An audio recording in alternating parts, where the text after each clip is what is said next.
नमस्कार दोस्तों, देश भर के लाखों स्टूडेंट इस वक्त गुस्से में है और वजह है एसएससी फेज 13 एग्जाम में हुई भयंकर गड़बड़ी। एग्जाम से पहले पेपर एग्जाम से आधा घंटे पहले पेपर आ चुका था है कि आपका एग्जाम कैंसिल कर दिया गया है। पेपर ऐसा सेट कर रहा है कि 60 से 70% पेपर रिपीट हो रहा है। कहीं पर बीच एग्जाम में ही कंप्यूटर सिस्टम हैंग होने लगे, कहीं पर सर्वर डाउन हो गया तो कई सेंटर में पेपर को कैंसिल कराना पड़ा और कई केसेस तो ऐसे देखे गए जहां पर स्टूडेंट्स को हजारों किलोमीटर दूर एग्जाम सेंटर दिया गया। और जब स्टूडेंट और टीचर ने इन सब बातों को लेकर प्रोटेस्ट किया तो पुलिस ने उन पर लाठियां चला दी।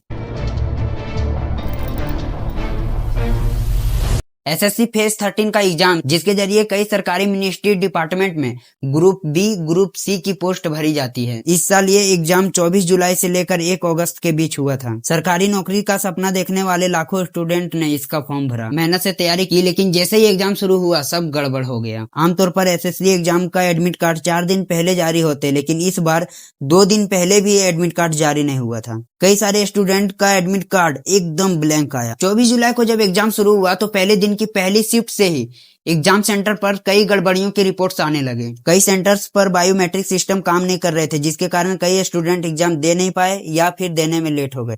यहाँ पे बीच एग्जाम में कम से कम 10 से 15 मिनट के लिए सबका समय रुक गया है। एग्जाम नहीं चल रहा था, पूरा सिस्टम लॉक हो गया था। कई सेंटर्स पर पुराने कंप्यूटर से जो ठीक से काम नहीं कर रहे थे, बीच एग्जाम में ही कंप्यूटर पर टेक्निकल ग्लिचेस आ गए। कहीं पर 10 से 15 मिनट के लिए स्क्रीन बंद हुआ तो कहीं पर सिस्टम पूरी तरीके से क्रैश कर गया। डिस्टर्बेंस हो रहा है और सिस्टम बंद हो जा रहे हैं एक साथ। सोच कर देखो दोस्तों, ऐसा कॉम्पिटेटिव एग्जाम जहाँ पर एक सेकंड मायने रखता है, वहाँ 10 से 15 मिनट किसी कैंडिडेट के साथ ऐसा हो जाए तो कैसा कॉस्टिल पड़ेगा। कुछ एग्जाम में स्टूडेंट को माउस भी पुअर क्वालिटी के दिए गए थे, जहाँ पर कुछ भी ऑप्शन को सिलेक्ट करने के लिए 4 से 5 बार दबाना पड़ता था और माउस पे 4 बार क्लिक करो तब जाके वो क्लिक हो रहा है। और जब उन्होंने ये माउस की प्रॉब्लम एग्जाम सेंटर के मैनेजमेंट को बताई तो उन्हें नया माउस देने से भी मना कर दिया। अरे आप जबरदस्ती कर रहे हैं भाई, मौत खराब है वहाँ पर। आप लोग से बोल रहे हैं माउस खराब है सर।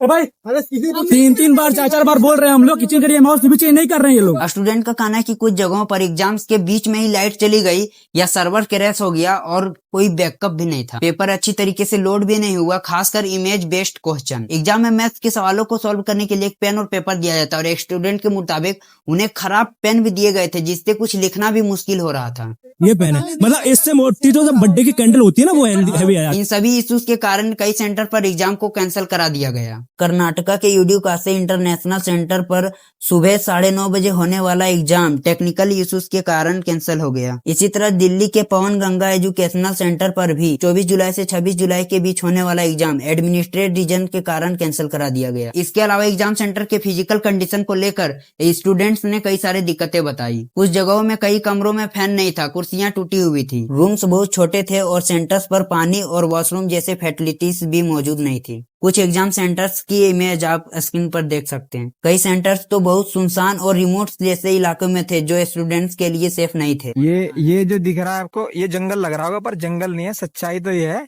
ये एसएससी का एग्जाम सेंटर है। ये देखिए, प्रयागराज से हम 300 किलोमीटर दूर एसएससी का पेपर देने आए थे। खेत के बीचों बीच सेंटर, किसी का मकान था, उसको ये लोग सेंटर बना दिए हैं। बिल्कुल वहाँ से स्टेशन से 7-8 किलोमीटर की दूरी ये सेंटर था, जहाँ से कोई ऑटो कोई साधन नहीं मिल रहे थे। कुछ जगह पर बिल्डिंग के ग्राउंड फ्लोर पर गाय बंधी हुई थी और फर्स्ट फ्लोर पर स्टूडेंट एग्जाम लिख रहे थे। एक जगह पर तो एग्जाम सेंटर के साइड में डीजे बज रहा था। बताओ, शोर में कोई एग्जाम कैसे लिख सकेगा? एक स्टूडेंट जो दिन में 10-10 घंटे पढ़ाई करता है, एक एग्जाम के लिए सालों तक प्रिपरेशन चलता है और दिन रात की मेहनत पसीनों के बाद आपको एग्जाम सेंटर पर ये सब देखना पड़े तो आप खुद ही सोचो आपको अंदर से कैसा फील होगा। आपको लगेगा कि सारी मेहनत पर पानी फिर गए। इसलिए मैं यहाँ पर बड़ा सिंपल सा लेकिन जरूरी एडवाइस देना चाहूंगा।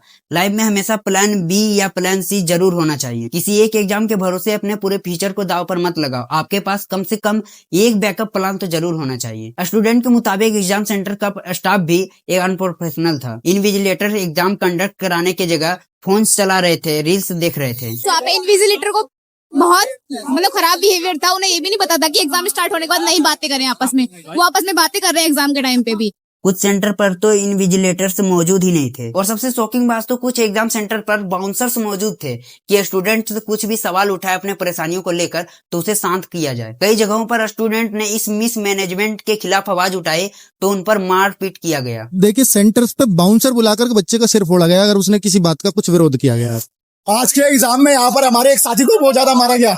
ये देखिए आप, आरोप तो ये भी लगा कि पेपर एक जैसे थे, जिससे चीटिंग और पेपर लीक की पॉसिबिलिटीज बढ़ जाती है। स्टूडेंट्स के मुताबिक फर्स्ट शिफ्ट और सेकंड शिफ्ट के पेपर 70 से 80% सेम थे। अब जनरली दोस्तों स्टूडेंट जब इस टाइप के एग्जाम्स के लिए एप्लीकेशन फॉर्म भरते हैं तो भरते समय ही फॉर्म में पूछा जाता है स्टूडेंट से कि वो कौन से शहर में एग्जाम सेंटर को प्रेफर्स करेंगे। स्टूडेंट्स अपने मन से शहरों के नाम चुन सकते हैं, first preference, second preference and so on. और एसएससी स्टूडेंट्स के पसंद के हिसाब से ही उन 3 प्रेफरेंस में से किसी एक को साइन करती है। लेकिन इस एग्जाम में ऐसा नहीं हुआ। एक स्टूडेंट ने बताया कि उन्होंने दिल्ली और नोएडा चूज किया था, लेकिन उसका सेंटर्स हरियाणा में दिया गया। कानपुर के एक स्टूडेंट को सेंटर्स कर्नाटका में दिया गया, लगभग 2000 किलोमीटर दूर। और कुछ स्टूडेंट ने इतना लंबा डिस्टेंस ट्रेवल किया तो एग्जाम सेंटर पर उन्हें जाकर देखने को मिला नोटिस लगा हुआ है एग्जाम कैंसिल। लगातार दूसरे दिन एग्जाम कैंसिल कर दिए सेंटर ने सारी 31 तक के साथ। उसे पहले से कोई नोटिस नहीं दिया गया। ये सारी बातें सुनकर जाहिर सी बात है सवाल उठता है कि कौन है इन सब के पीछे जिम्मेवार। जहां जहां इस कंपनी ने एग्जाम कंडक्ट कराए वहां पर चीटिंग और पेपर लीक की आरोप लगी। सबसे बड़ा सवाल तो यहाँ पर ये है दोस्तों कि इतनी सारी कंट्रोवर्सीज के बाद भी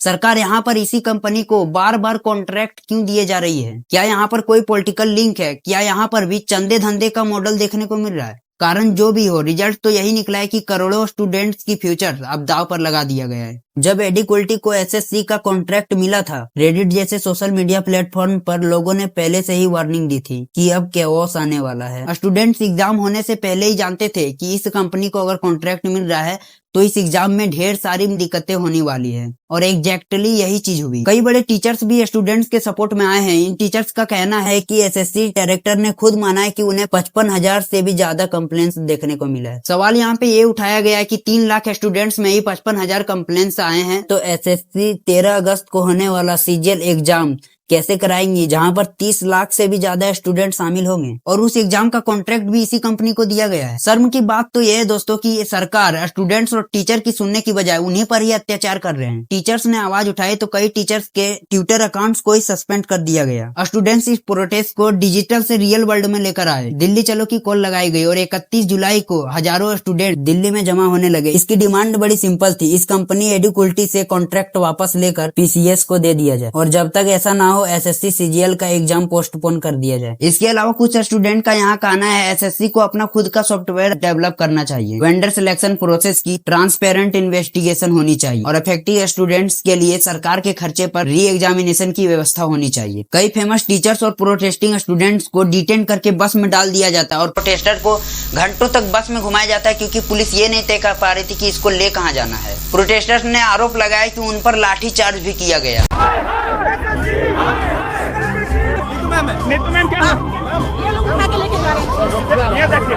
ये देखिए किस तरीके से प्रशासन क्योंकि उनका मानना है कि हम लोग इस लायक नहीं है कि हम लोग बच्चों की आवाज उठा सकें। Leader of opposition Rahul Gandhi ने ट्विटर पर पोस्ट करके इसे मोदी जी का फेलियर बताया है। लेकिन बात ये है दोस्तों, ये प्रोटेस्ट सिर्फ एक एग्जाम के बारे में नहीं है। पिछले कुछ सालों में कितने प्रोटेस्ट हुए एग्जाम रेगुलरिटी को लेकर, आप भी शॉक हो जाएंगे ये जानकर। यूपीएससी में पेपर्स लीक, बैंकिंग में आईपीपीएस स्कैम, रेलवे में आरआरबी प्रोटेस्ट। देश का पूरा रिक्रूटमेंट सिस्टम यहाँ पे कोलैप कर रहा है और सरकार से जॉब की मांग करना तो छोड़ो, जो एग्जिस्टिंग जॉब है उनके लिए भी एक फेयर सिस्टम नहीं दे पा रही है सरकार। इतनी नाकाम सरकार शायद ही देश के इतिहास में पहले कभी देखी गई है। मैं सरकार से यहाँ कहना चाहूंगा कि थोड़ी सी भी शर्म बची है तो एक सिंपल सी डिमांड है स्टूडेंट की, उसे फुलफिल कर दो। एक कंपनी से कॉन्ट्रैक्ट वापस लेकर उस पुराने कंपनी को ही तो देना है, कौन सा इसमें आपका बड़ा नुकसान हो जाएगा। कायदे से यहाँ पर एसएससी से अपना खुद का एक सॉफ्टवेयर डेवलप करवाना चाहिए, जो कि कोई मुश्किल काम नहीं है। एक बार ये हो जाए ढंग से तो सरकार के खुद के भी पैसे बचेंगे। लेकिन इतनी एक्सेप्टेशन आपसे रखना मुश्किल लगता है तो सिंपल से एक काम कर दो, उस कंपनी से कॉन्ट्रैक्ट वापस ले लो। और इतनी दिक्कतें स्टूडेंट्स को झेलनी पड़ी है, इसे सरकार के खर्चे पर री एग्जाम कराया जाए। याद रखना यही स्टूडेंट्स देश का फ्यूचर है। कल अपना ये वोट इसी चीज को देखकर तय करेंगे। लेकिन at the end of the day ये भी याद रखिए, ये एक एग्जाम आपकी जिंदगी तय नहीं करता। एक एग्जाम सब कुछ नहीं होता, इसलिए अपना हौसला कभी मत खोना। मैं आशा करता हूँ कि ये वीडियो आपको बहुत पसंद आया होगा। अगर इसी तरह की वीडियो देखना चाहते हो तो मेरे चैनल को भी सब्सक्राइब कर लो। फिर मिलता हूँ किसी नेक्स्ट वीडियो में नए टॉपिक के साथ। धन्यवाद।